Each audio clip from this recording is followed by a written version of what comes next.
Hi, and welcome back to another edition of the Catholic Cookbook Challenge here at Catholic Mom and Daughter, where today we are going to be doing some cooking in honor of St. Joseph, whose feast day is coming up on March 19th. And our featured Catholic cookbook today is Celebrating with St. Joseph Altars, which gives you lots of interesting recipes, but also talks about the history of the St. Joseph altar and shows you how to set up one of your own.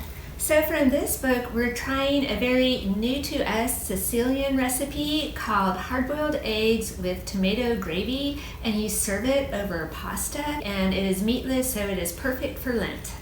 And we're also going to be making some St. Joseph's Day bread and some quick and easy St. Joseph's Day cream puffs. So that means we have a lot of cooking to do, so let's get started. So before we get started cooking, what exactly is a St. Joseph Day altar and where did that tradition come from? Well, it's an Italian tradition and it involves a whole lot of food, so it is definitely a fun way to celebrate St. Joseph's Day.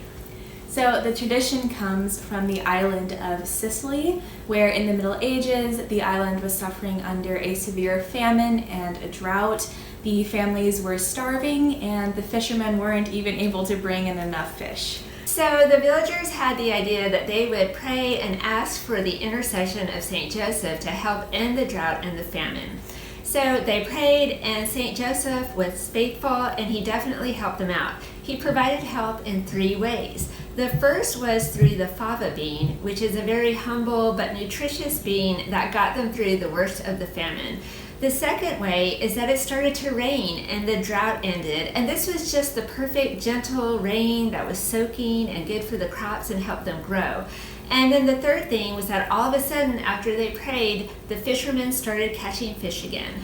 So to thank St. Joseph for his help, the villagers set up these beautiful 3-tiered St. Joseph altars that had candles and flowers and medals, and on the top tier they would have a statue of St. Joseph.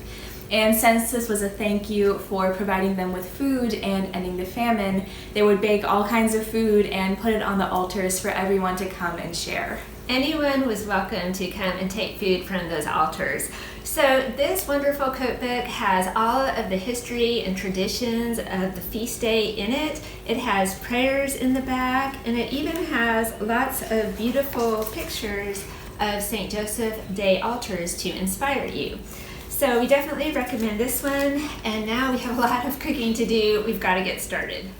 Okay, so we're going to start off with making St. Joseph's Day bread, which is the traditional bread that you would put on the altar, but this bread is made into different shapes that honor St. Joseph. So this one is a really fun one to do with your kids. And the cookbook does have a bread recipe in it, but you could just as easily use your own recipe, which is what we did. We have a tried and true bread recipe that we can just chuck in the bread maker, and so that's what that is. Yep, here it is. It's all ready to go, and we're going to shape it into different symbols. We could do a monstrance or a crown of thorns or a J for Joseph or a staff for Joseph or a cross. Really, the possibilities are endless. And you can also make these ahead of time and freeze them and then just pull them out for the feast day. So again, a lot of fun to do with your kids, and we're going to go ahead and get started and play with the dough and make some shapes. So really all we did was just divide up the dough and kind of make whatever shapes we felt like.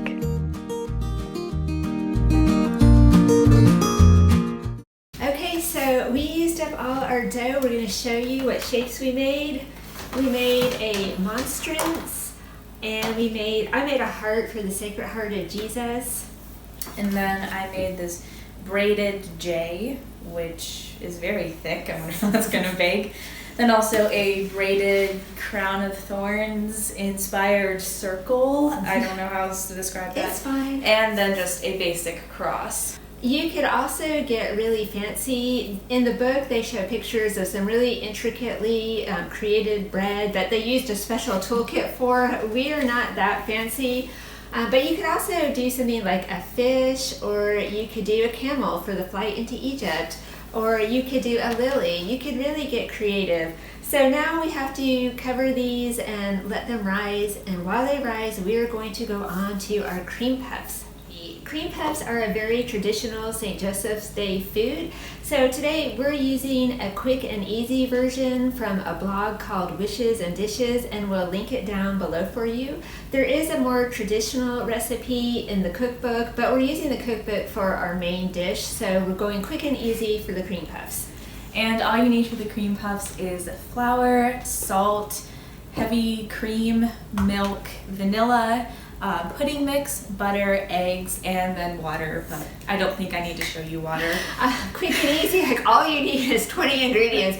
This is supposed to be a really great, fun, easy way to make the puff part of cream puffs, so we'll see.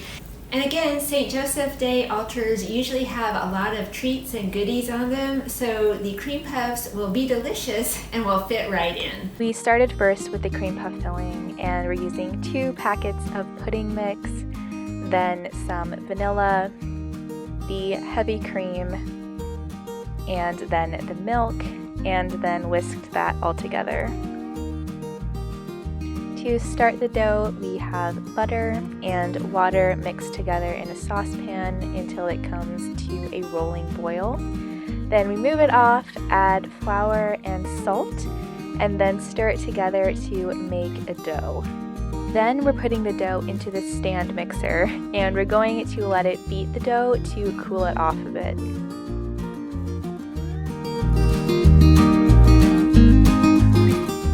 Then we're adding the eggs one at a time.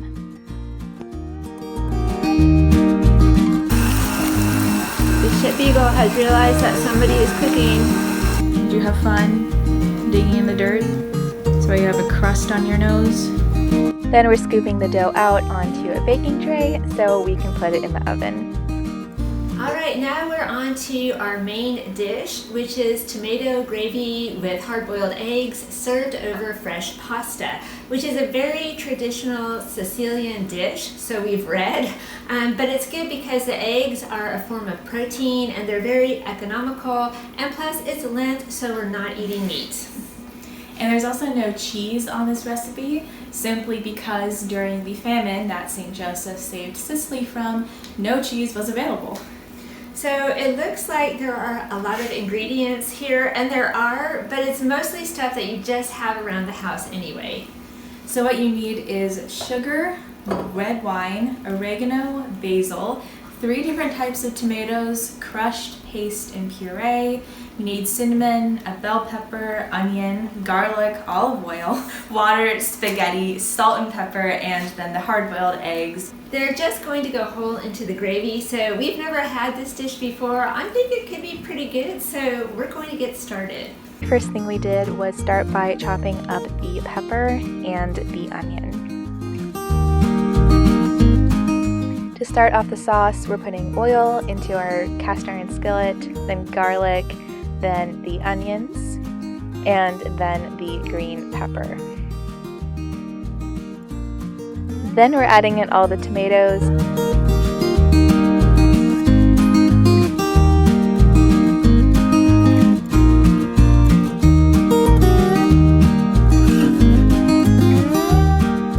And then we're adding in water and salt and pepper, and then basil and oregano. And then finally the red wine. And while that was going, the cream puffs baked, and when they were done, we went ahead and put the bread into the oven. Okay, we've been cooking up a storm, and while our sauce is simmering, we have good news because the cream puffs cooked up perfectly. Isn't that awesome? So now we're going to fill it. We're going to cut them in half and then fill them with the pudding that we made earlier, pretty much. Okay, good. You can freeze these too, but from what we read on the blog, Wishes and Dishes, so you know, like those yummy kind that you can get at Costco that are frozen, you can eat them partially frozen.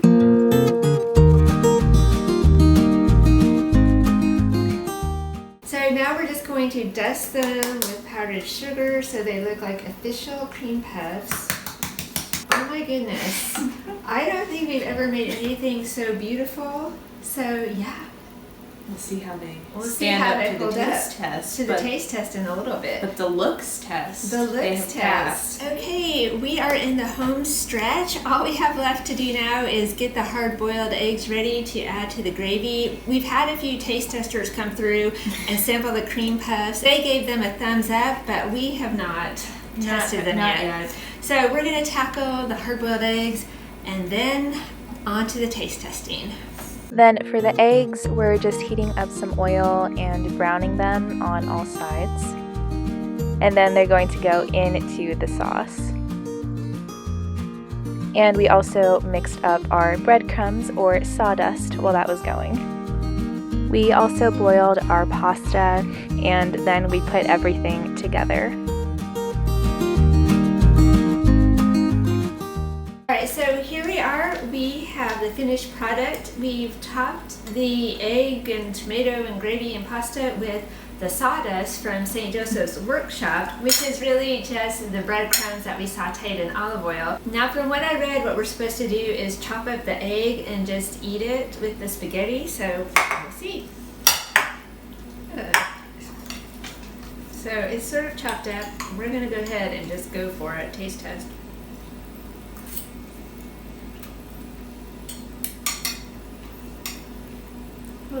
That is really good. It is delicious. Oh my goodness. Definitely worth the time it took to make the homemade sauce. And from looking online, I read different people making this. They said they just use jar spaghetti sauce and hard-boiled eggs, and it's fine. Definitely you could do that too. Okay, now we are on to trying the cream puffs, which also look very delicious. So, okay. I did not give up cream puffs for Lent, so it's fine.